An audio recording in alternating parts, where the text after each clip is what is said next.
সংসারে সবথেকে বেশি কোমল বস্তু হলো রেশম। এই রেশম এতটাই কোমল হয় যে এর পুরো একটা থান শুধুমাত্র একটা হাতে ধরা সম্ভব। কখনো ভেবে দেখেছেন এই রেশম কিভাবে হয়? একটি কীট তার লালার দ্বারা উৎপন্ন হয়।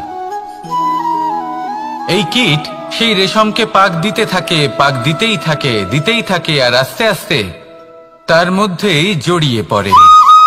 শেষে ওর এই সুন্দর অমূল্য সৃষ্টি রেশমের এই সুতো তার নির্মাণ কার্য পূর্ণ হয়, কিন্তু তাতেই ও নিজে বন্দী হয়ে যায়। নিজেরই মায়াজালের এই বন্দী গৃহে নিজেই ফেঁসে যায়। এবার এই সুতোকে ব্যবহারযোগ্য করে তোলার জন্য এই কীটগুলিকে এই কবচের সাথেই ফুটন্ত জলে ফেলে দেওয়া হয়। এই সংসারে যদি আমাদের স্বপ্ন এই সংসারের দুঃখ হরণ করার জন্য, এই সংসারে সুখ বিতরণ করার জন্য হয়, তবেই আমাদের প্রগতি সম্ভব। যদি আমাদের এই স্বপ্ন শুধুই আমাদের এবং আমাদের স্বার্থ সিদ্ধির জন্য হয়, তাহলে এই স্বপ্ন আমাদের অন্ধ করে দেবে, আমাদের অন্ধকারের পথে নিয়ে যাবে, আর আমরাও সেই কীটের মতো হয়ে যাব। নিজেদেরই মায়াজালে আমরা নিজেই ফেঁসে যাব, আর শেষে আমরা যদি কিছু লাভ করি তা হবে একাকিত্ব, অন্ধকারময় মৃত্যু। তাই স্বপ্ন অবশ্যই দেখুন, কিন্তু এমন ভাবে স্বপ্ন দেখবেন না যে তার এই বন্দিগৃহে আপনি নিজেই ফেঁসে গেলেন। স্বপ্ন দেখুন পরোপকারে।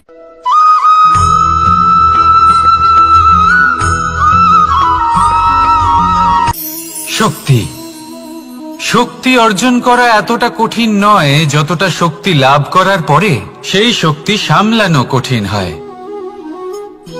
কারণ যেই মানুষ শক্তি লাভ করে তার মনে গর্ববোধ জন্মায়, জন্মায় অহংকার, জন্মায় জেদ।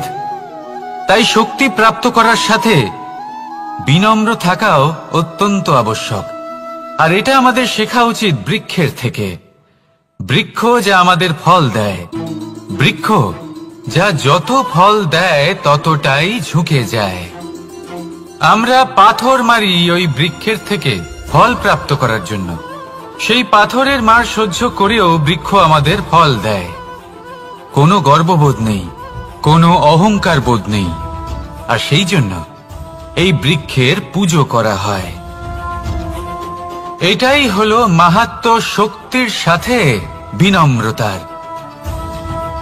যদি এই শক্তি সৃজন করে থাকে, সাহায্য করে থাকে, সম্বল হয়ে থাকে, তবেই সেই শক্তি উপযুক্ত। আর নয়তো সেই শক্তি একদিন আপনাকে আসক্ত অবশ্যই করবে। তাহলে শক্তি অবশ্যই অর্জন করুন, কিন্তু তার সাথে সেই শক্তি সামলানোর মতো বিবেকও আপনাকে অবশ্যই জাগ্রত করতে হবে। তাহলে আসুন আমার সাথে ভালোবেসে বলুন রাধা রাধা।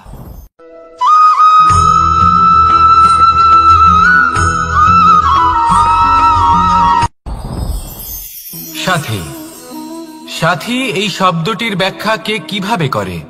মিত্র, সখা, বন্ধু। কিন্তু অর্থ একটাই, তিনি যিনি আপনার সঙ্গী হন আর তিনি যার সাথী আপনি হন। এবার সব থেকে বড় প্রশ্ন হলো এটাই যে তিনি কে হতে পারেন যাকে আপনি আপনার সাথী বলে মেনে নিতে পারেন, নিজের সখা, নিজের মিত্র, নিজের বন্ধু মেনে নিতে পারেন। আপনার সাথী হলেন তিনি যিনি দুঃখের সময় আপনার পাশে থাকবেন, আপনার হাত ধরে থাকবেন। আপনার সাথী হলেন তিনি যার হাত আপনি নিজের সুখের দিনে ধরে থাকবেন। সেই সাথীরই হাত ধরুন যিনি দুঃখে সবসময় আপনাকে সাহায্য করার জন্য তৎপর হয়ে থাকেন, আপনার পাশে থাকেন, আর যাকে সুখের দিনে আপনি আপনার সাথে রাখতে পারেন। আর যখন আপনার সাথে আপনার এই সাথী থাকবে তখন আপনি এটা বুঝবেন যে যখন জীবনে দুঃখ আসে তখন এই দুঃখ কমে যায়, সবার মধ্যে ভাগ হয়ে যায়। আর যদি তখন সুখ আসে তাহলে সেটা সবার উপস্থিতিতে আরো বেড়ে যায়। এটাই হলো প্রেম, এটাই হলো ভালোবাসা, এটাই হলো সঙ্গ। যেমন সম্পর্ক আমার আর রাধার মাঝে। তাহলে আসুন আর আমার সাথে ভালোবেসে বলুন রাধা রাধা।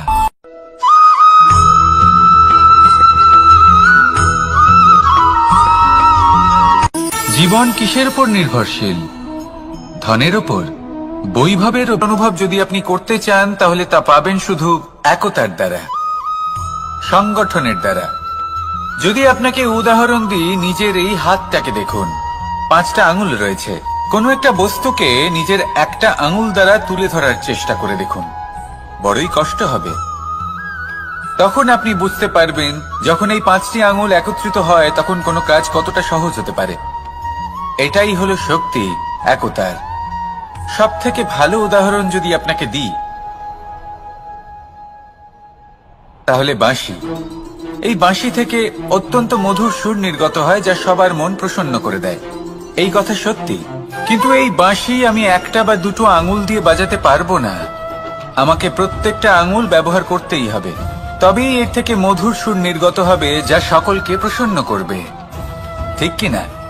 ঠিক এইভাবেই যদি আপনি চান যে আপনার জীবনরূপী বাঁশি থেকেও মধুর সুর নির্গত হোক বা সবার মনকে প্রসন্ন করে তুলুক, তাহলে আপনাকেও জীবনে একতা নিয়ে আসতেই হবে। আপনি একাও কর্ম করতে পারেন, পথ চলতেও পারেন, সামনেও এগোতে পারেন, সাফল্যও লাভ করতে পারেন। কিন্তু যখন সকলে একসাথে এগোবেন, সেই পথে চলবেন, সেই কর্মই করবেন, তখন লক্ষ্যে অবশ্যই পৌঁছবেন, সাফল্য অবশ্যই লাভ করবেন। কিন্তু সেই সাফল্য এবং তার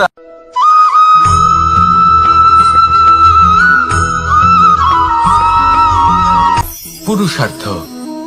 শাস্ত্রে 4 ধরনের পুরুষার্থের কথা বলা হয়েছে। প্রথম হলো ধর্ম। আপনি কি জানেন এই ধর্ম আসলে কি? আপনার কি মনে হয় ধর্ম আসলে কি? কোনো বিশেষ ঈশ্বরকে মানাই কি ধর্ম বলা হয়? নাকি কোনো বিশেষ রীতি পালন করাই হলো ধর্ম? নাকি কোনো বিশেষ সাহিত্যকে সর্বশ্রেষ্ঠ মনে করাই হলো ধর্ম? না, ধর্ম হলো সেটা যাকে ধারণ করা যেতে পারে। আর ধারণ শুধু সেটাই করা যায় যা পবিত্র। পবিত্র শুধু তাকেই বলা হয় যা নিঃস্বার্থ, যার মধ্যে শাসন করার কোনো ইচ্ছে নেই, যা সরলভাবেই প্রবাহমান, জল এবং বায়ুর মতো। যখন কোনো ব্যক্তি ধর্মকে ধারণ করেন এবং সেই ধর্ম সেই ব্যক্তিকে রক্ষা করে, তখন তাকে ধর্ম বলা হয়। ধর্ম যা রক্ষা করে অহংকার থেকে, খারাপ চিন্তার হাত থেকে। সেই জন্য পুরুষার্থ গড়ে তোলার আগে, ধর্ম পালন করার আগে ধর্মের প্রকৃত অর্থ কি সেটা বুঝে নিন। এটা জেনে রাখুন যে সমস্ত ধর্মের আধার, সমস্ত ধর্মের ভিত শুধুমাত্র ভালোবাসা। আসুন আর এই ভালোবাসার সাথেই বলুন রাধা রাধা।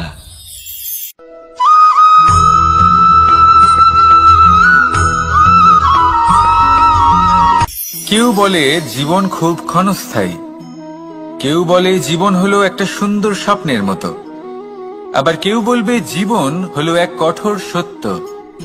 কিন্তু জীবন আসলে কি? জীবন হলো আপনারই প্রতিবিম্ব, একটা দর্পণ। অর্থাৎ আপনি জীবনকে সেইভাবেই পাবেন যেরকম আপনি নিজেকে প্রতিপন্ন করবেন। যদি আপনি দর্পণের দিকে তাকিয়ে হাসেন, তাহলে আপনি সামনে হাসি মুখী দেখতে পাবেন। এবার যদি আপনি গম্ভীর হয়ে থাকেন, তাহলে আপনি একজন রুষ্ট ব্যক্তি দেখতে পাবেন। শেষে সবথেকে বেশি গুরুত্বপূর্ণ হলো আপনার চেষ্টা।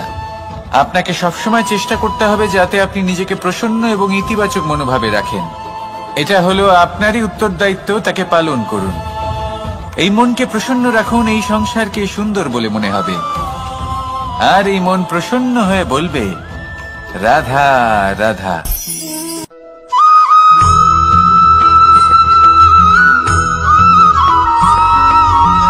এই সংসারে প্রত্যেক মানুষ এটাই চান যে তিনি যেন ধনবান হন, আর্থিক অবস্থা তার ভালো থাকে, ওনার বাড়িতে লক্ষ্মীর আগমন হয়। কিন্তু সেটা হবে কি করে, সেটাই হলো প্রশ্ন। কেউ বলেন যে যদি পরিশ্রম করো তাহলে ধন অর্জন সম্ভব, কেউ বলেন যে যদি বিদ্যা লাভ হয় তবেই ধন অর্জন সম্ভব, কেউ বলেন যে যদি বলশালী হও তবেই সম্পন্ন থাকবে। ভালো কথা, যদি তাই হয়ে থাকে, তবে দিনমজুর সারা দিন পরিশ্রম করেন, তিনি কেন ধনী হন না? অনেকজন বিদ্বান মানুষ আছেন এই সংসারে, তারা কেন ধনবান হন না? অনেক সংখ্যক বলশালী ব্যক্তি আছেন, তাদের কাছে ধন নেই কেন? তাদের কেন ধনের অভাব হয়? আবার এমনও কিছু মানুষ আছেন যারা পরিশ্রম করেন, তারা দিনমজুর, কিন্তু তারা ধন অর্জন করতে পারেন। কিছু বিদ্বান ব্যক্তি আছেন যাদের কাছে অধিক মাত্রায় ধন রয়েছে। কয়েকজন বলশালী ব্যক্তি রয়েছেন যাদের কাছে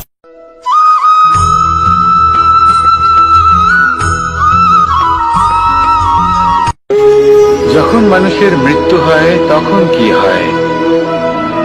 অনেক সংখ্যক মানুষ শোক পালন করতে চলে আসেন। যে ব্যক্তি মৃত্যু লাভ করেছেন তার অনেক বস্তু থাকে যেগুলো তার প্রিয়, যেগুলো তিনি ব্যবহার করেছেন। তার শয্যা, তার বস্ত্র, তার আভূষণ সবকিছু তার থেকে বিচ্ছিন্ন করা হয় এবং খালি হাতে তাকে শ্মশানের উদ্দেশ্যে রওনা করা হয়। আমি আপনাকে এই প্রশ্ন করতে চাই, আপনি এই সংসারে কি অর্জন করেছেন? ধন, সম্পত্তি, বস্ত্র, আভূষণ, এই সবকিছু যে আপনি অর্জন করেছেন, আপনার মৃত্যুর পরে তা আপনার থেকে দূর হয়ে যাবে। এর উত্তর হলো একটাই, আপনার কর্ম। শুধু সেটাই আছে যা একান্ত আপনার, আর শুধু সেটাই এই সংসার থেকে চলে যাওয়ার পরেও সংসারেই জীবিত থাকবে। যদি আপনি দুষ্কর্ম করেন তাহলে এই সংসার আপনাকে একটি অনুচিত উদাহরণ হিসেবে মনে রাখবে যে এই ব্যক্তি খুব পাপী ছিল, অনুচিত কর্ম করতেন। যে পথে তিনি চলেছেন সেই পথে কারোর চলা উচিত নয়। সেখানেই যদি আপনি সৎকর্ম করেন তাহলে সংসার চিরকাল এটাই বলবে যে খুব ভালো মানুষ ছিলেন, সবাইকে ভালোবাসতেন, সবাইকে সাহায্য করতেন, আমার খুব প্রিয় মানুষ ছিলেন। এটাই হলো শ্রেষ্ঠ কর্ম। সেই জন্য জীবনে শুধুমাত্র ধন, সম্পত্তি, আভূষণ এই সব অর্জন করতে গিয়ে নিজের মনোনিবেশ করবেন না। শ্রেষ্ঠ কর্ম করুন। সংসার থেকে চলে যাওয়ার পরেও এই কর্মই এই সংসারে আপনাকে জীবিত রাখবে। আসুন আমার সাথে ভালোবেসে বলুন, রাধা রাধা।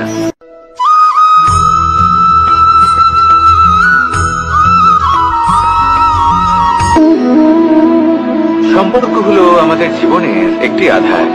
কিছু সম্পর্ক এমন যা আমরা জন্মসূত্রে লাভ করি, যেমন পরিবার, মা, বাবা। কিছু সম্পর্ক আছে যা আমরা জীবনে অর্জন করে থাকি, তা সে প্রেমের হোক, স্নেহের হোক বা বন্ধুত্বের। এই সকল সম্পর্ক লাভ করার বা গড়ে তোলার 5টি ধাপ রয়েছে। প্রথম ধাপ, কোনো ব্যক্তির সাথে আলাপ হওয়া, তার সাথে কথা বলা বা তাকে দেখা। দ্বিতীয় ধাপ, সে ব্যক্তিকে আমাদের ভালো লাগা। তৃতীয় ধাপ,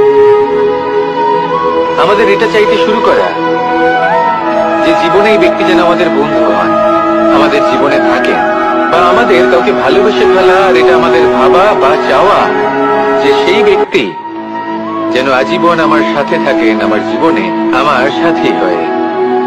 চতুর্থ ধাপ, লাভ করা। এবার এই ধাপটি অনেক মানুষের পক্ষে খুবই সরল হয়, বড়ই সরল ভাবে নিজেদের সঙ্গীকে লাভ করে থাকে। কিছু মানুষের জন্য এই ধাপ অত্যন্ত কঠিন হয়ে থাকে। অনেক প্রতিকূল পরিস্থিতির উপর জয়লাভ করে তারা সঙ্গীকে লাভ করেন, কিন্তু লাভ অবশ্যই করেন। এরপরে আসে পঞ্চম, অন্তিম এবং সব থেকে গুরুত্বপূর্ণ ধাপ। সেটা হলো সেই সম্পর্ক পালন করা। এটা হলো এমন এক বিষয় যা প্রত্যেক মানুষের শেখা উচিত। যদি ব্যক্তি নিজের জীবনে সম্পর্ক রক্ষা করতে শিখে যান, তবে প্রত্যেক সম্পর্ক তার জীবনকে স্বর্গ করে তুলবে। আসুন আর আমার সাথে ভালোবেসে বলুন, রাধা রাধা।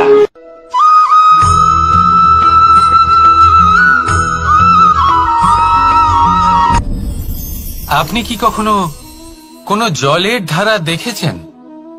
তার সামনে যতই মাটি থাকুক না কেন, যতই কাদা থাকুক না কেন, যখন এই জলের ধারা বইতে আরম্ভ করে দেয়, তাহলে নিজের মনের, নিজের ভাবনার, নিজের জীবনের যত অনাবশ্যক তত্ত্ব আছে, অনুপযোগী অংশ রয়েছে, অর্থাৎ অপরিষ্কার অংশ রয়েছে, তা নিজে থেকেই নির্মল হয়ে উঠবে। আর যেরকম জলের ধারা কখনো থেমে থাকে না, সব সময় বয়ে চলে, সেইভাবে আপনিও কখনোই থামবেন না, সবসময় বয়ে চলুন, এগোতে থাকুন। পথে যদি অনেক বিপদ আসে, সমস্যা আসে, থামবেন না, তার উপর নিরন্তর প্রহার করুন, নিরন্তর প্রয়াস করুন আর অগ্রসর হন। আপনি ভেবে দেখুন, এই জলের ধারা কখনো থেমে থাকে না, সবসময় বয়ে চলে, বিপদের সম্মুখীন হয়ে তাকে সাথে বয়ে নিয়ে চলে।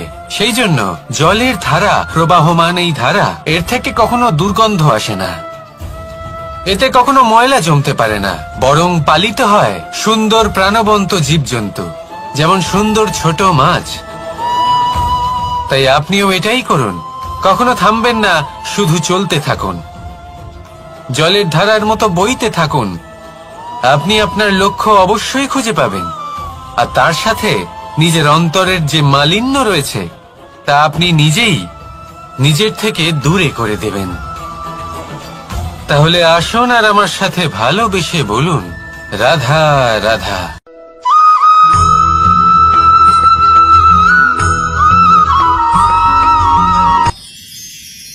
মানুষ তার জীবনে দুই ধরনের পরিস্থিতিকে খুব ভয় পায়।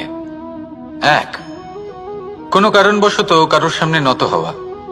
দুই, কোনো কারণে নিজের চরিত্র থেকে, নিজের মূল্যবোধ থেকে বিচ্যুত হওয়া। এবার কেন হয় এরকম যে কথায় কথায় কারোর সামনে নত হতে হয়? কেন বারংবার নিজের চরিত্র থেকে চ্যুত হতে হয়? এরকম কেন হয়? এটা তখনই হয় যখন আমাদের শিক্ষা এবং মূল্যবোধের অভাব থাকে। যদি মানুষের মধ্যে প্রকৃত শিক্ষা থাকে, তাহলে এই সংসারে কোনো সময় এবং কারোর সামনেই নত হওয়ার কোনো প্রয়োজন নেই।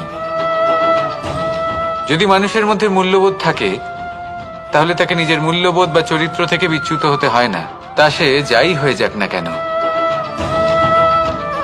কোনো বালককে যদি জন্ম থেকেই সুশিক্ষার অধিকারী করা হয়, শিক্ষিত করা হয়, মূল্যবোধের অধিকারী করা হয়, তবে সে এই সংসারে এমন কর্ম করবে যাতে সে নিজেকে, নিজের পরিবারকে, সমগ্র সমাজকে গর্বিত করতে পারে।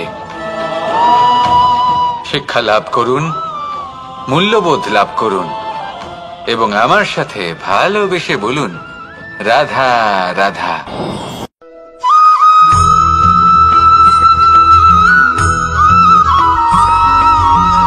আপনি কখনো কোনো বাজকে নিজের বাসা বানাতে দেখেছেন? এই বাজ যখনই কোনো বাসা বানায়, তখন উঁচু গাছের ডালে বা কোনো পর্বতের শিখরে বাসা বানায়, অনেক উচ্চতায়, আর সেখানে তার সন্তানও জন্মগ্রহণ করে। যখন এই সন্তানেরা জন্মায়, তখন এই বাজ খুবই ভালোবেসে এবং খুব সাবধানে এদের পালন পোষণ করে, নিজের ঠোঁট দিয়ে তাদের ঠোঁটে খাবার পরিবেশন করে।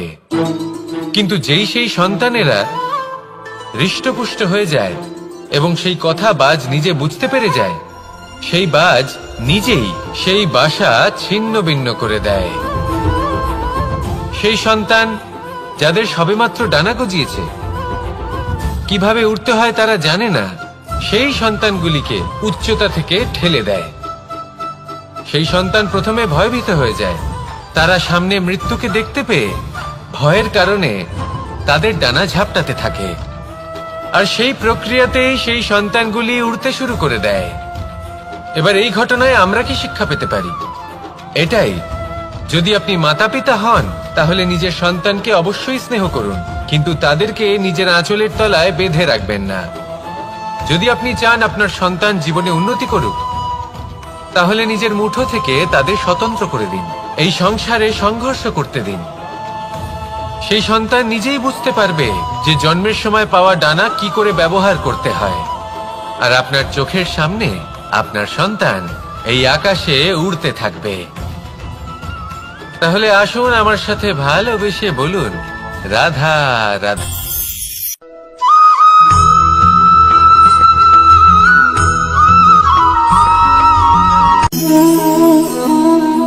নিয়তি। রাধা আমাকে বলে, কৃষ্ণ, যদি তুমি জানো যে নিয়তিতে কি আছে, তাহলে তাকে বদলে দাও না কেন? মহাদেব আমাকে বলেন যে শ্রীকৃষ্ণ, যদি আপনি এটা জানেন যে সাম্যের নিয়তি এটাই, তাহলে আপনি তাকে বদলানোর চেষ্টা কেন করেন? কেন? কারণ আমি একজন পিতা, আর পিতার কর্তব্য এটাই, তিনি যেন সম্ভাব্য সব চেষ্টা করেন নিজের সন্তানের মঙ্গলের জন্য। নিয়তি আমি জানি, কিন্তু এটাও আমি জানি যে কর্মের থেকে বড় আর কোনো নিয়তি হতে পারে না। অভিজ্ঞতাও রয়েছে যে কর্মের হাতে নিয়তির এই চক্র বদলে যেতে পারে। তাই জীবনে যদি আপনার কখনো এমন মনে হয় যে এটা তো অসম্ভব, তখনও চেষ্টা করা কখনোই ছাড়বেন না। কে বলতে পারে আপনারই কর্মের কোনো এক বীজ হয়তো নিয়তির চাকায় আটকে গেল, আর নিয়তিকে নিজের পথ পাল্টাতে হলো, ঠিক কিনা? সেই জন্য নিয়তিকে ভাগ্য মেনে নিয়ে চুপ করে বসে থাকবেন না। নিজের নিয়তি স্বয়ং নিজের কর্মের দ্বারা নির্ধারিত করুন, কারণ আপনার এই কর্মের ওপরেই আপনার অধিকার রয়েছে। আর এই অধিকারকে নিয়তি অনেক সময় সম্মানও করে। তাহলে আসুন আর আমার সাথে ভালোবেসে বলুন, রাধা রাধা।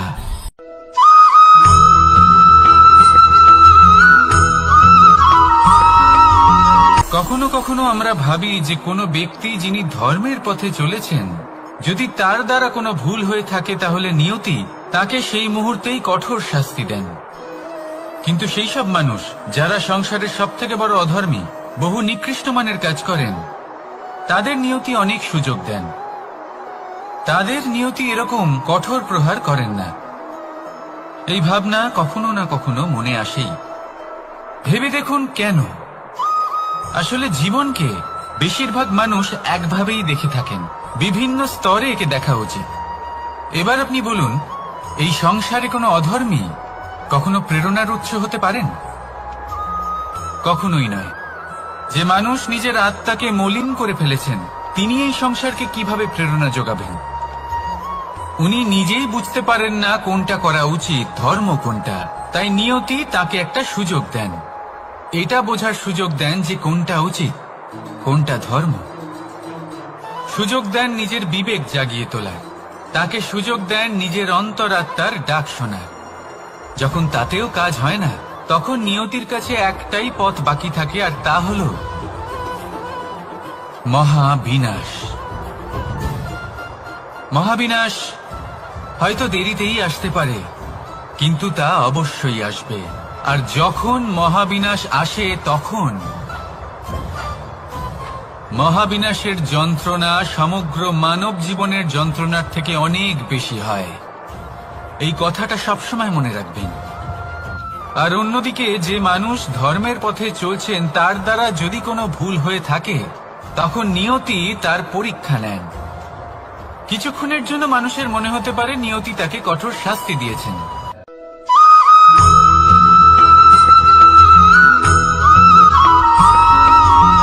এই সংসারে কখনো কোনো ব্যক্তিকে তার বাইরের পোশাক দেখে বিচার করার চেষ্টা করবেন না।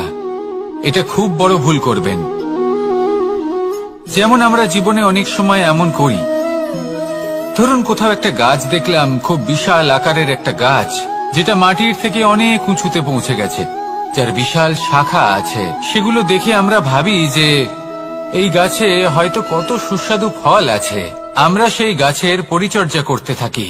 আবার অন্যদিকে হলো একটি তৃণ, যেটা মাটি থেকে কিছুটা উঁচুতে পৌঁছেছে, কিন্তু সেই তৃণর নিচে, মাটির নিচে অত্যন্ত সুস্বাদু ফল বা সবজি জন্ম নেয়, যা আমাদের স্বাস্থ্যের পক্ষে অত্যন্ত উপকারী। সেই জন্য কখনো আবরণ দেখে কাউকে বিচার করতে চেষ্টা করবেন না। তার বদলে এটা বোঝার চেষ্টা করুন যে আপনার সামনে যে ব্যক্তি আছে বা বস্তু আছে, তার বিশেষত্ব কি। যদি এই বিশেষত্ব বোঝার ক্ষমতা আপনি অর্জন করেন, যদি এই শিল্প আপনি নিজের ভেতরে জাগ্রত করেন, তাহলে এই সংসারে বিশেষত্ব কি সেটা আপনি জানতে পারবেন। আর এই সমস্ত খেলা দৃষ্টি থেকে নয়, দৃষ্টিভঙ্গি থেকে জন্ম নেয়। দৃষ্টিভঙ্গি সবসময় শুভ রাখুন, আর আমার সাথে ভালোবেসে বলুন, রাধা রাধা।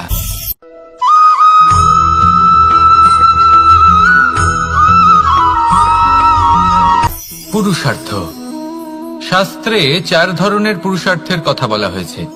প্রথম হলো ধর্ম, আপনি কি জানেন এই ধর্ম আসলে কি? আপনার কি মনে হয় ধর্ম আসলে কি? কোনো বিশেষ ঈশ্বরকে মানাই কি ধর্ম বলা হয়? নাকি কোনো বিশেষ রীতি পালন করাই হলো ধর্ম? নাকি কোনো বিশেষ সাহিত্যকে সর্বশ্রেষ্ঠ মনে করাই হলো ধর্ম? না, ধর্ম হলো সেটা যাকে ধারণ করা যেতে পারে, আর ধারণ শুধু সেটাই করা যায় যা পবিত্র। পবিত্র শুধু তাকেই বলা হয় যা নিঃস্বার্থ, যার মধ্যে শাসন করার কোনো ইচ্ছে নেই, যা সরলভাবেই প্রবাহমান, জল এবং বায়ুর মতো। যখন কোনো ব্যক্তি ধর্মকে ধারণ করেন এবং সেই ধর্ম সেই ব্যক্তিকে রক্ষা করে, তখন তাকে ধর্ম বলা হয়। ধর্ম যা রক্ষা করে অহংকার থেকে, খারাপ চিন্তার হাত থেকে। সেই জন্য পুরুষার্থ গড়ে তোলার আগে, ধর্ম পালন করার আগে ধর্মের প্রকৃত অর্থ কি সেটা বুঝে নিন। এটা জেনে রাখুন যে সমস্ত ধর্মের আধার, সমস্ত ধর্মের ভিত শুধুমাত্র ভালোবাসা। আসুন আর এই ভালোবাসার সাথেই বলুন রাধা রাধা।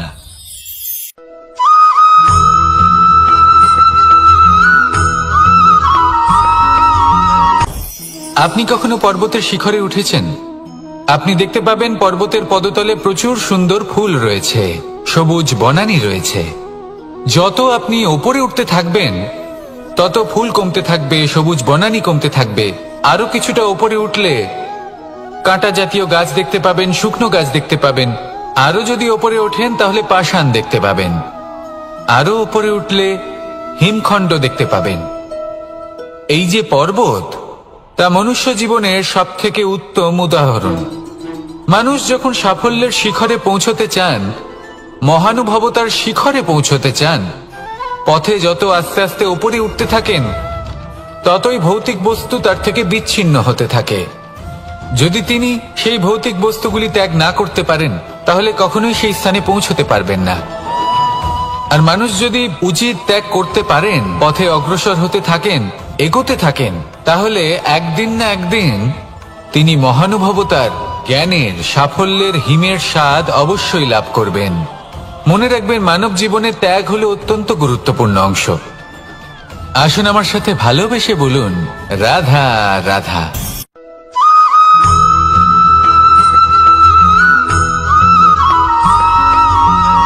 কেউ বলে জীবন খুব ক্ষণস্থায়ী, কেউ বলে জীবন হলো একটা সুন্দর স্বপ্নের মতো, আবার কেউ বলবে জীবন হলো এক কঠোর সত্য।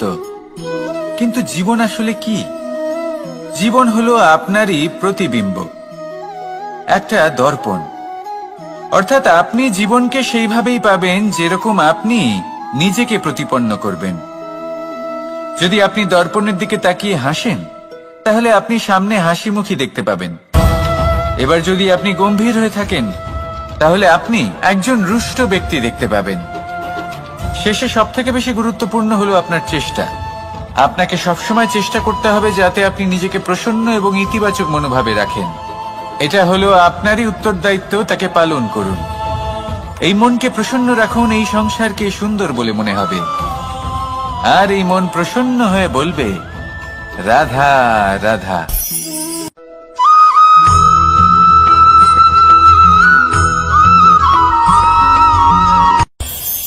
এই সংসারে আমরা প্রকাশ কোথা থেকে পাই? এর উত্তর বড়ই সরল। ভোরে যখন সূর্যোদয় হয়, তখন প্রকাশের কিরণ আমাদের ঘরে এসে পৌঁছয়। এইভাবেই আমরা প্রকাশ লাভ করি। এবার এই প্রকাশের আলোতেই আমরা সারাদিনের কাজ সম্পন্ন করি। সন্ধে হয়ে যায়, সূর্যাস্ত হয়ে যায়। আর আমাদের ঘর যাতে অন্ধকার না হয়, তার জন্য আমরা একটা প্রদীপ প্রজ্বলিত করি। এটাই ঘটে আমাদের জীবনেও। এবার প্রবাহমান আয়ুর সাথে আমরা আমাদের অন্তরে যদি একটা প্রদীপ প্রজ্বলিত করে নিই, তাহলে বিষয়টাই অন্যরকম হবে। এবার আপনি বলবেন, কোন প্রকাশের কথা বলছি যা আমাদের অন্তরে জাগ্রত করা সম্ভব? আমাদের আত্মার মাঝে প্রেমের প্রকাশ জাগ্রত করার কথা বলছি। কারণ আমাদের এই জীবন, এও হলো দিনের আলোর মতো। আজ প্রকাশ আছে, কিন্তু কোনোদিন অবশ্যই অস্ত হবে। কিন্তু অস্ত হবার আগে যদি আমরা আমাদের আত্মার মাঝে প্রেমের এই প্রকাশ উজ্জ্বলিত করে নিই, তাহলে আমাদের সন্ধ্যাকালও আমরা আনন্দে এবং প্রেমে যাপন করব। তাহলে আসুন আর আমার সাথে ভালোবেসে বলুন, রাধা রাধা।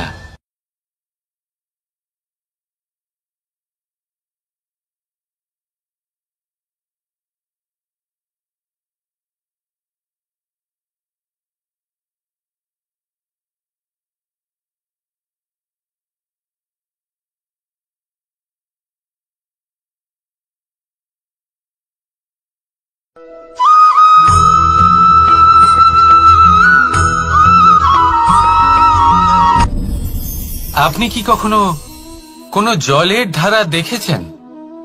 তার সামনে যতই মাটি থাকুক না কেন, যতই কাদা থাকুক না কেন, যখন এই জলের ধারা বইতে আরম্ভ করে দেয়, তাহলে নিজের মনের, নিজের ভাবনার, নিজের জীবনের যত অনাবশ্যক তত্ত্ব আছে, অনুপযোগী অংশ রয়েছে, অর্থাৎ অপরিষ্কার অংশ রয়েছে, তা নিজে থেকেই নির্মল হয়ে উঠবে। আর যেরকম জলের ধারা কখনো থেমে থাকে না, সব সময় বয়ে চলে, সেইভাবে আপনিও কখনোই থামবেন না। সবসময় বয়ে চলুন, এগোতে থাকুন। পথে যদি অনেক বিপদ আসে, সমস্যা আসে, থামবেন না, তার উপর নিরন্তর প্রহার করুন, নিরন্তর প্রয়াস করুন আর অগ্রসর হন। আপনি ভেবে দেখুন, এই জলের ধারা কখনো থেমে থাকে না, সবসময় বয়ে চলে, বিপদের সম্মুখীন হয়ে তাকে সাথে বয়ে নিয়ে চলে। সেই জন্য জলের ধারা, প্রবাহমান এই ধারা, এর থেকে কখনো দুর্গন্ধ আসে না, এতে কখনো ময়লা জমতে পারে না, বরং পালিত হয় সুন্দর প্রাণবন্ত জীবজন্তু, যেমন সুন্দর ছোট মাছ। তাই আপনিও এটাই করুন, কখনো থামবেন না, শুধু চলতে থাকুন, জলের ধারার মতো বইতে থাকুন। আপনি আপনার লক্ষ্য অবশ্যই খুঁজে পাবেন, আর তার সাথে নিজের অন্তরের যে মালিন্য রয়েছে, তা আপনি নিজেই নিজের থেকে দূরে করে দেবেন। তাহলে আসুন আর আমার সাথে ভালোবেসে বলুন, রাধা রাধা।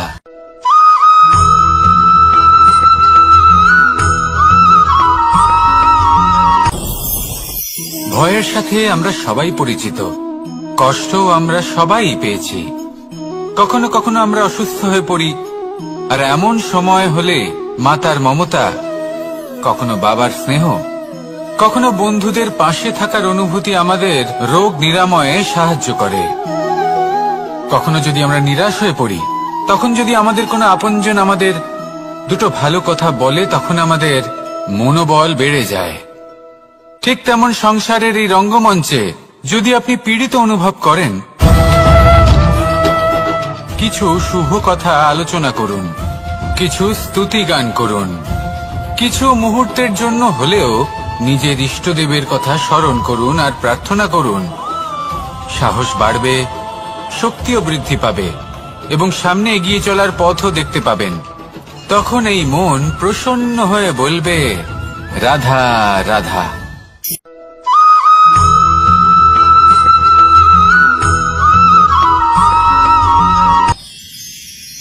মানুষ তার জীবনে দুই ধরনের পরিস্থিতিকে খুব ভয় পায়। এক, কোনো কারণবশত কারোর সামনে নত হওয়া। দুই, কোনো কারণে নিজের চরিত্র থেকে, নিজের মূল্যবোধ থেকে বিচ্যুত হওয়া। এবার কেন হয় এরকম যে কথায় কথায় কারোর সামনে নত হতে হয়? কেন বারংবার নিজের চরিত্র থেকে চ্যুত হতে হয়? এরকম কেন হয়? এটা তখনই হয় যখন আমাদের শিক্ষা এবং মূল্যবোধের অভাব থাকে। যদি মানুষের মধ্যে প্রকৃত শিক্ষা থাকে, তাহলে এই সংসারে কোনো সময় এবং কারোর সামনেই নত হওয়ার কোনো প্রয়োজন নেই। যদি মানুষের মধ্যে মূল্যবোধ থাকে, তাহলে তাকে নিজের মূল্যবোধ বা চরিত্র থেকে বিচ্যুত হতে হয় না, তা সে যাই হয়ে যাক না কেন। কোনো বালককে যদি জন্ম থেকেই সুশিক্ষার অধিকারী করা হয়, শিক্ষিত করা হয়, মূল্যবোধের অধিকারী করা হয়, তবে সে এই সংসারে এমন কর্ম করবে যাতে সে নিজেকে, নিজের পরিবারকে, সমগ্র সমাজকে গর্বিত করতে পারে। শিক্ষা লাভ করুন, মূল্যবোধ লাভ করুন এবং আমার সাথে ভালোবেসে বলুন, রাধা রাধা।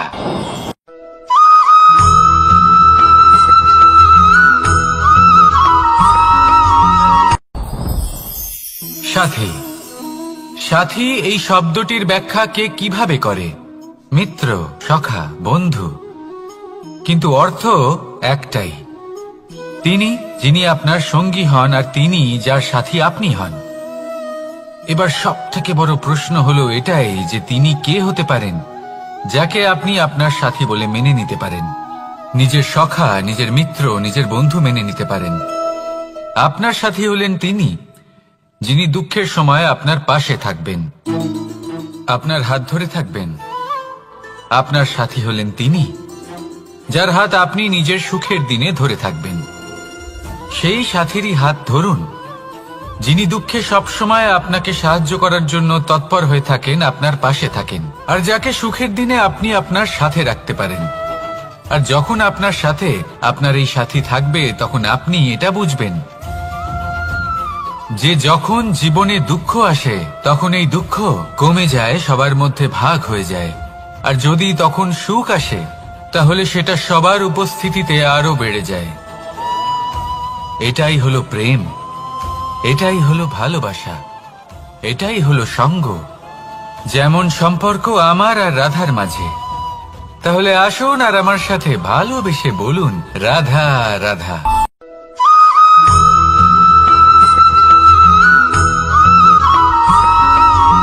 কখনো কখনো আমরা ভাবি যে কোনো ব্যক্তি যিনি ধর্মের পথে চলেছেন, যদি তার দ্বারা কোনো ভুল হয়ে থাকে তাহলে নিয়তি তাকে সেই মুহূর্তেই কঠোর শাস্তি দেন।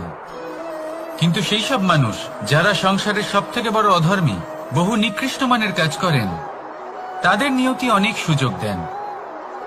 তাদের নিয়তি এরকম কঠোর প্রহার করেন না। এই ভাবনা কখনো না কখনো মনে আসেই।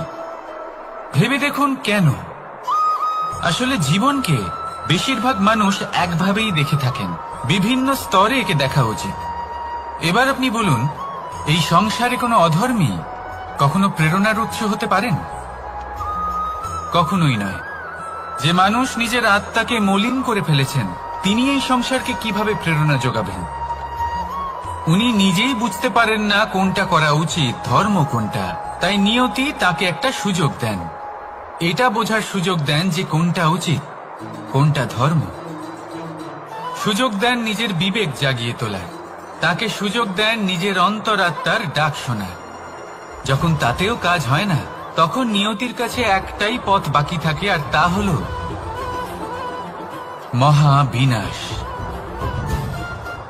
মহাবিনাশ হয়তো দেরিতেই আসতে পারে, কিন্তু তা অবশ্যই আসবে। আর যখন মহাবিনাশ আসে তখন মহাবিনাশের যন্ত্রণা সমগ্র মানব জীবনের যন্ত্রণার থেকে অনেক বেশি হয়। এই কথাটা সবসময় মনে রাখবেন। আর অন্যদিকে যে মানুষ ধর্মের পথে চলছেন তার দ্বারা যদি কোনো ভুল হয়ে থাকে তখন নিয়তি তার পরীক্ষা নেন। কিছুক্ষণের জন্য মানুষের মনে হতে পারে নিয়তি তাকে কঠোর শাস্তি দিয়েছেন।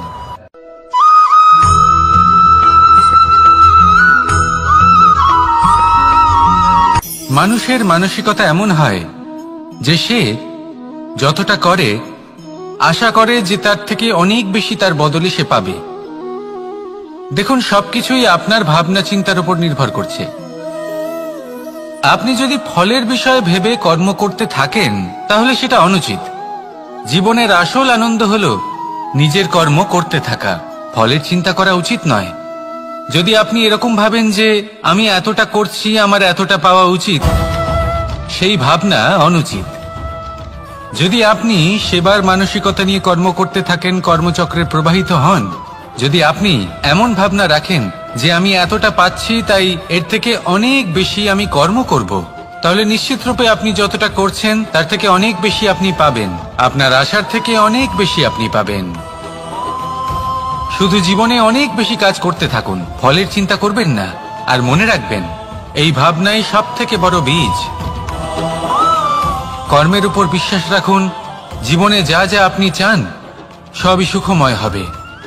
আসুন আর আমার সাথে ভালোবেসে বলুন, রাধা রাধা।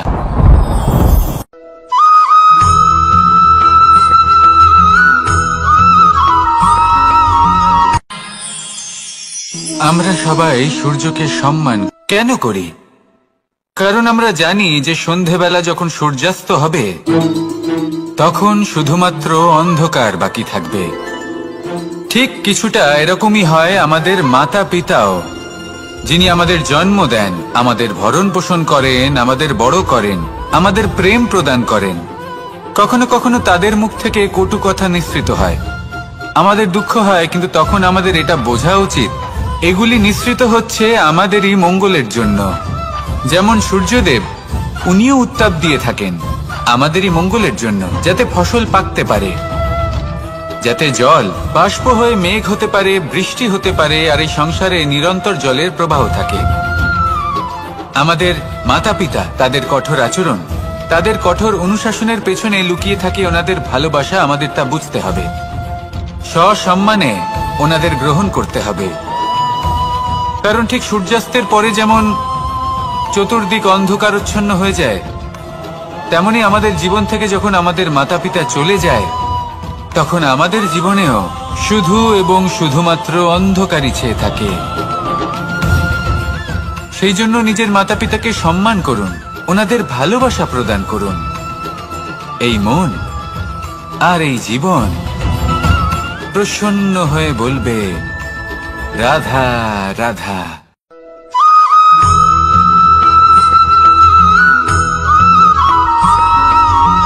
এই সংসারে কখনো কোনো ব্যক্তিকে তার বাইরের পোশাক দেখে বিচার করার চেষ্টা করবেন না, এটা খুব বড় ভুল করবেন। যেমন আমরা জীবনে অনেক সময় এমন করি, ধরুন কোথাও একটা গাছ দেখলাম, খুব বিশাল আকারের একটা গাছ, যেটা মাটির থেকে অনেক উঁচুতে পৌঁছে গেছে, যার বিশাল শাখা আছে। সেগুলো দেখে আমরা ভাবি যে এই গাছে হয়তো কত সুস্বাদু ফল আছে, আমরা সেই গাছের পরিচর্যা করতে থাকি। আবার অন্যদিকে হলো একটি তৃণ, যেটা মাটি থেকে কিছুটা উঁচুতে পৌঁছেছে, কিন্তু সেই তৃণর নিচে, মাটির নিচে অত্যন্ত সুস্বাদু ফল বা সবজি জন্ম নেয়, যা আমাদের স্বাস্থ্যের পক্ষে অত্যন্ত উপকারী। সেই জন্য কখনো আবরণ দেখে কাউকে বিচার করতে চেষ্টা করবেন না। তার বদলে এটা বোঝার চেষ্টা করুন যে আপনার সামনে যে ব্যক্তি আছে বা বস্তু আছে তার বিশেষত্ব কি। যদি এই বিশেষত্ব বোঝার ক্ষমতা আপনি অর্জন করেন, যদি এই শিল্প আপনি নিজের ভেতরে জাগ্রত করেন, তাহলে এই সংসারে বিশেষত্ব কি সেটা আপনি জানতে পারবেন। আর এই সমস্ত খেলা দৃষ্টি থেকে নয়, দৃষ্টিভঙ্গি থেকে জন্ম নেয়। দৃষ্টিভঙ্গি সবসময় শুভ রাখুন আর আমার সাথে ভালোবেসে বলুন, রাধা রাধা।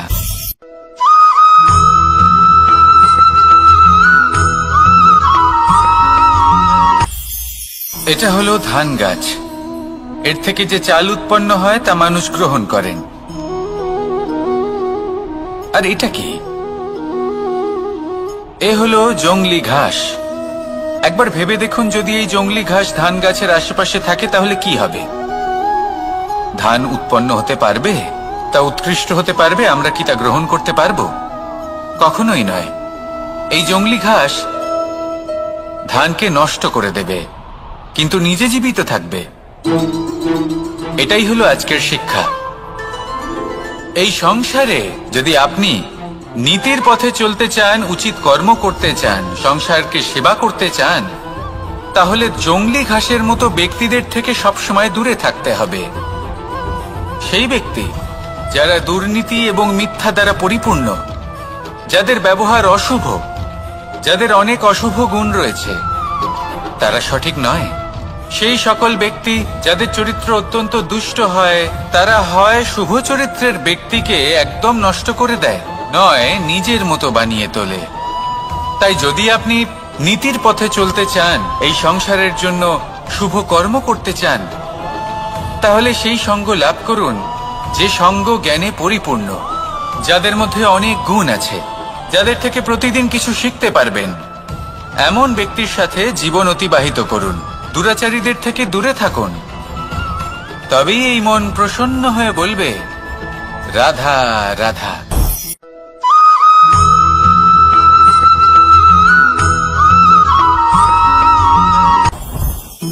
জীবনে কিছু শেখা অত্যন্ত গুরুত্বপূর্ণ।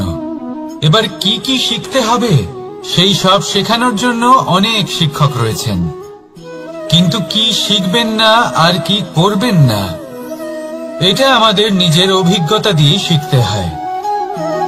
কিন্তু তার মানে এটা নয় যে যদি আপনাকে শিখতে হয় যে আগুনের তাপ কতটা, আপনাকে আগুনের মধ্যে হাত দিতে হবে। না, অন্য কারোর অভিজ্ঞতা দ্বারাও শিখতে পারেন। প্রশ্ন শুধুমাত্র একটাই যে আপনি কি শিখতে চান নাকি চান না। যদি আপনি এটাই ভাবেন যে আমি শুধুই নিজের অভিজ্ঞতা দ্বারাই শিখতে চাই, তাহলে জীবনকাল ছোট মনে হবে, অনেক কিছুই শিখতে পারবেন না। তাই নিজের সাথে সাথে বড়দের অভিজ্ঞতা দ্বারাও শেখা শুরু করে দিন। এই সংসারের অভিজ্ঞতা দ্বারা শিখতে শুরু করে দিন। আর এটা নিশ্চিত রূপে শেখা আবশ্যক যে কখন কি করবেন না, কোথায় থামতে হবে আর কোথায় থামবেন না। তাহলে আসুন আর আমার সাথে ভালোবেসে বলুন রাধা রাধা।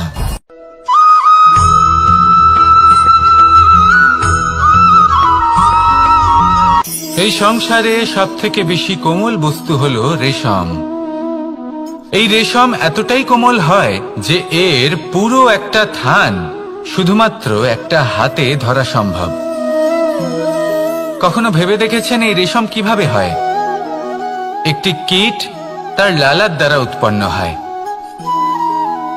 এই কীট সেই রেশমকে পাক দিতে থাকে, পাক দিতেই থাকে আর আস্তে আস্তে তার মধ্যেই জড়িয়ে পড়ে।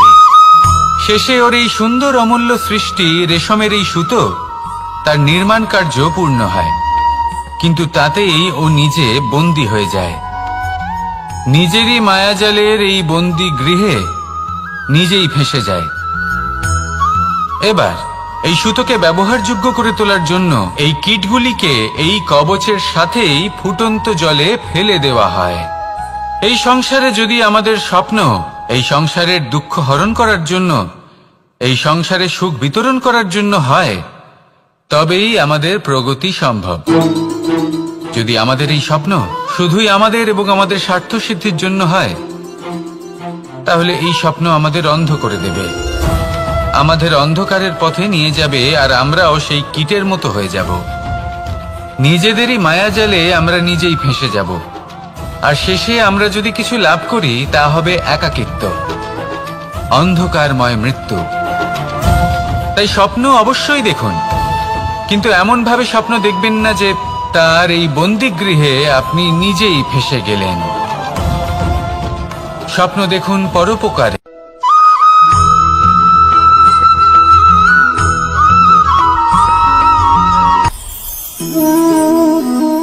শক্তি এক অত্যন্ত বিচিত্র বস্তু, বা বলতে পারেন অনুভূতি। পিতা সবসময় চান যেন তিনি তার শক্তি পুত্রকে। আসুন আপনাকে সহজে বোঝাই। যদি আপনি সুপাত্র হন আর আপনাকে শক্তি দেওয়া হয়, তাহলে আপনি সেই শক্তির গুরুত্ব বুঝবেন, কোথায় সেই শক্তি প্রয়োগ করা উচিত সেটা বুঝবেন। আর এটা যেহেতু অর্জন করা শক্তি হবে, সেই শক্তির অপব্যবহার হবে না। কিন্তু যদি এই আপনি কুপাত্র হন আর যদি আপনাকে এই শক্তি দেওয়া হয়, তাহলে কি হবে?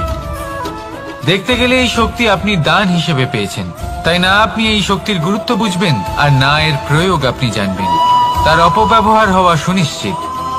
তাই যদি আপনি কোনো শক্তি অর্জন করতে চান, তাহলে আগে তার যোগ্য হয়ে উঠুন, পুত্র নয় পাত্র হয়ে উঠুন। আর আমার সাথে ভালোবেসে বলুন রাধা রাধা।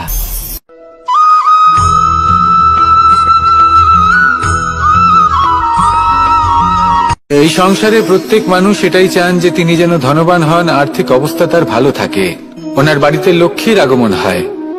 কিন্তু সেটা হবে কি করে, সেটাই হলো প্রশ্ন। কেউ বলেন যে যদি পরিশ্রম করো তাহলে ধন অর্জন সম্ভব, কেউ বলেন যে যদি বিদ্যা লাভ হয় তবেই ধন অর্জন সম্ভব, কেউ বলেন যে যদি বলশালী হও তবেই সম্পন্ন থাকবে।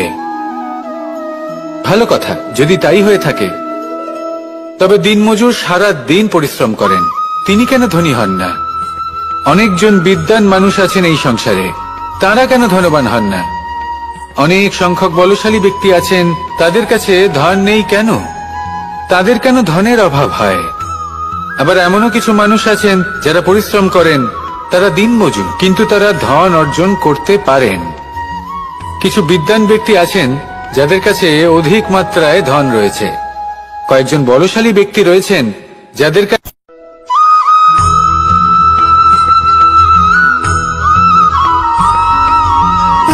সুখ, দুঃখ এবং শক্তি, এই তিন হলো এই সংসারের ত্রিদেবের মতো। আমাদের জীবনে যা কিছু ঘটছে এই তিনটির ভিত্তির উপরেই হচ্ছে। আসলে এই সংসারের একটা নিয়ম আছে, যখনই আপনি কিছু লাভ করেন এই সংসার আপনার পরীক্ষা নেয়। এটা জানার জন্য আপনার পরীক্ষা নেয় যে আপনি যা কিছুই লাভ করেছেন আপনি কি আদৌ সেটার যোগ্য কিনা। ঠিক সেইভাবেই এই সুখ, দুঃখ এবং শক্তি আপনার পরীক্ষা নিয়ে থাকে। যখন সুখ আসে তখন সে আপনার পরীক্ষা নেয় যে আপনার মধ্যে অহংবোধ জাগ্রত হয়নি তো। যদি অহংবোধ চলে আসে তাহলে সুখ সেখানেই সঙ্গ ত্যাগ করে। দুঃখ আপনার ধৈর্যের পরীক্ষা নিতে থাকে, আর যদি আপনার মধ্যে ধৈর্য না থাকে তাহলে এটা আপনাকে আরো বেশি দুঃখের গভীর অন্ধকারে ঠেলে দেবে। সেখানে শক্তি পরীক্ষা নেয় আপনার বিনম্রতার। যদি আপনি বিনম্র না হন তাহলে হয় এই শক্তি আপনার সঙ্গ ত্যাগ করবে, নয় এই শক্তি বিনম্রতার অভাবে আপনার পতনের কারণ হতে পারে।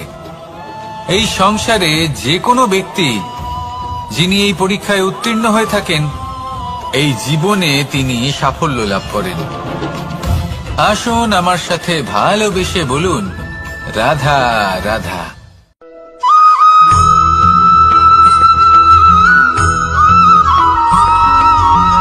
পঞ্চতত্ত্বের মধ্যে দ্বিতীয় তত্ত্ব হল ধরণী, ভূমি, যাকে আমরা ধরণী মাতা বলি। এই ধরণী ধৈর্য ধারণ করে, আর এর ওপরেই আমাদের সমগ্র সংসার নির্ভরশীল। কারণ এই ভূমি সহ্য ক্ষমতা রাখে, এর সহ্য ক্ষমতা হল অপরিসীম। সন্তান যতই আঘাত প্রদান করুক না কেন প্রেম পূর্বক সহ্য করে, আর তার বদলে অমূল্য রত্ন প্রদান করে। সন্তান যদি হাল চালায় তাহলে তার বদলে তাকে অন্ন প্রদান করে। এটাই হলো ধরণী। এবার এর থেকে আমরা কি শিক্ষা পেতে পারি? এটাই যে কারোর জন্য কিছু করা বা কাউকে কিছু দেওয়া মনে কোনো কামনা ছাড়াই। আর এই কথাটা বুঝে যান, যদি কারোর জন্য কামনা না রেখে বা কোনো পাওয়ার আশা না রেখে কারোর জন্য কিছু করেন বা কারোকে কিছু দেন, যদি এটা আপনি শিখতে পারেন তবে আপনি ভালোবাসতে শিখে গেছেন। আর সেই জন্যই এই ধরিত্রীকে মাতা বলা হয়। কারণ মাতা শুধু উনি নন যিনি গর্ভে সন্তানকে ধারণ করেন, মাতা তো উনিও যিনি জীবন বাঁচতে শেখান, যিনি জীবন বাঁচার উদাহরণ প্রদান করেন। তাহলে ধরণীর থেকে এই নিঃস্বার্থ ভাব শিখুন, নিঃস্বার্থ ভালোবাসা শিখুন, আর এই ভালোবাসার সাথেই বলুন, রাধা রাধা।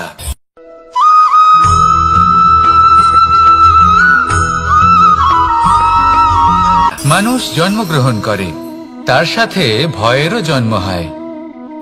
ছোটবেলা থেকেই আমাদের মনে কোনো না কোনো প্রকারের ভয় থেকেই যায়।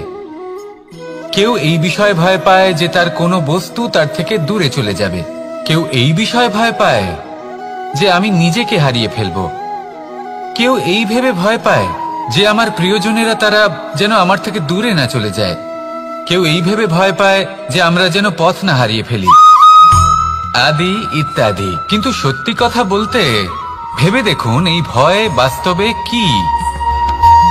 শুধুই একটা মনস্থিতি, আর কিছুই নয়। যা কিছু আপনি জীবনে পেয়েছেন তা একদিন আপনাকে হারাতে হবে। এই জীবন হলো আপনারই, কিন্তু তাও একদিন সমাপ্ত হবে। তাই ভয় পেয়ে কি লাভ? এই ভয় শুধু আপনাকে জীবন যাপন করা থেকে বাধা দিচ্ছে, আর কিচ্ছু নয়। পথ হারিয়ে ফেললেই বুঝতে পারবেন যে নতুন পথ কিভাবে বানাতে হয়। কিছু মানুষকে জীবন থেকে হারালে তবেই আপনি বুঝবেন যে আপনার আপনজনকে। এই ভয়ের কারণে ভীত হয়ে থাকবেন না। এই তারা নক্ষত্র অন্ধকারের অভাবে গুরুত্ব হারায়। শিবকেও মহাদেব হওয়ার জন্য বিষপান করতে হয়েছিল। প্রত্যেক পরিস্থিতি, প্রত্যেক সাফল্য আপনার পরীক্ষা নেবে। তাতে উত্তীর্ণ হওয়া হলো আপনার কর্ম। যখনই আপনি ভয় পাবেন বা সংকটের সম্মুখীন হবেন, তখন সাহসের সাথে তার সম্মুখীন হন। মনে রাখবেন, যে সম্মুখীন হতে জানে, সাফল্য তার সাথে সবসময় থাকে। আসুন আর আমার সাথে ভালোবেসে বলুন, রাধা রাধা।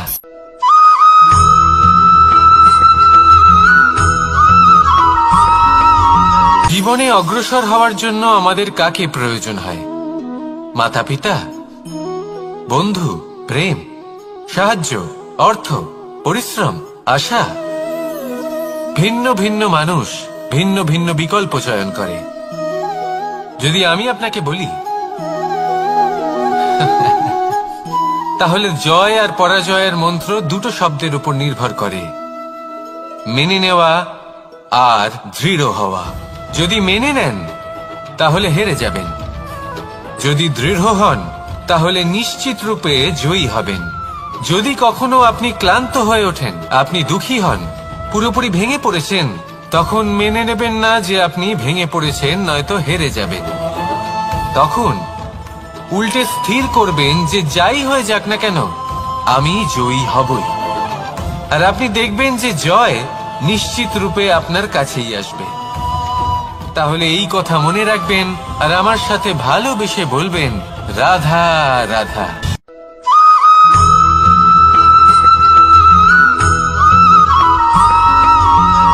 এই সংসারে কোনো বস্তু হোক বা ব্যক্তি হোক, তার একার গুরুত্ব কিন্তু খুব বেশি নয়। একটা উদাহরণ হিসেবে বৃষ্টির ফোঁটাকে ভেবে দেখুন। যদি একটি বৃষ্টির ফোঁটা হয় তাহলে তার খুব বেশি গুরুত্ব থাকে না, কিন্তু যখন সহস্র বৃষ্টির ফোঁটা মেঘের মধ্যে দিয়ে ঝরে পড়ে, তখন সেটা বর্ষার রূপ ধারণ করে। সেই বর্ষা যা এই প্রকৃতিকে শান্ত করে। সেইভাবেই পাথরের ছোট টুকরো, তার খুব বেশি গুরুত্ব থাকে না, কিন্তু যখন অসংখ্য পাথরের টুকরো একত্রিত হয় তখন তা পর্বতের আকার ধারণ করে। সেইভাবেই কিছু মানুষ যখন একত্রিত হন তখন তৈরি হয় পরিবার, কিছু পরিবার যখন একত্রিত হয় তখন তৈরি হয় সমাজ, যখন অনেক সংখ্যক সমাজ একত্রিত হয় তখন তৈরি হয় রাজ্য। এবার এই রাজ্যের সবথেকে গুরুত্বপূর্ণ ব্যক্তি হতে পারেন রাজা, কিন্তু তাও সেই রাজা একা কিছু করতে পারেন না। যুদ্ধ লড়ার সময় তারও নিজের সৈন্যদলকে প্রয়োজন পড়ে। কিন্তু এই সংসারে এমন একজন ব্যক্তি আছেন যিনি একাই সব কাজ করতে থাকেন, এবং সেই ব্যক্তি হলেন মা। আমাদের জীবনে একজন পিতার ভূমিকা কিন্তু নিঃসন্দেহে অমূল্য, কিন্তু আমাদের সকলের জীবনে যে ভূমিকা একজন মায়ের তা অন্য কারোর থাকে না। একজন মা একাই সন্তানকে বড় করতে পারেন, সংস্কারী করে তুলতে পারেন, তার জন্য পরিশ্রম করেন। আর এত কিছু কাজ করার পরেও তার কাজের জন্য তিনি প্রশংসা অবশ্য পান না। উল্টে যদি সেই সন্তান অনুচিত পথে চালিত হয়, অনুচিত কর্ম করে, তখন সেই মাকেই অপবাদের পাত্র হয়ে উঠতে হয়। আমাদের জীবনে মায়ের যোগদান কতটা সেটা বুঝুন। আপনাকে বড় করে তোলার জন্য উনি কতটা পরিশ্রম করেছেন সেটা বুঝুন। আজ থেকে, এখন থেকে, এই মুহূর্ত থেকে মাকে সম্মান করতে শিখুন। যখন সময় পাবেন, যখন সুযোগ হবে, তখন তার প্রশংসা করুন, ওনারও ভালো লাগবে। আর মায়ের এই মমতার জন্য, তার এই ভূমিকার জন্য আসুন সবাই মিলে আমরা তাকে প্রণাম করি, আর সকলে মিলে ভালোবেসে বলি, রাধা রাধা।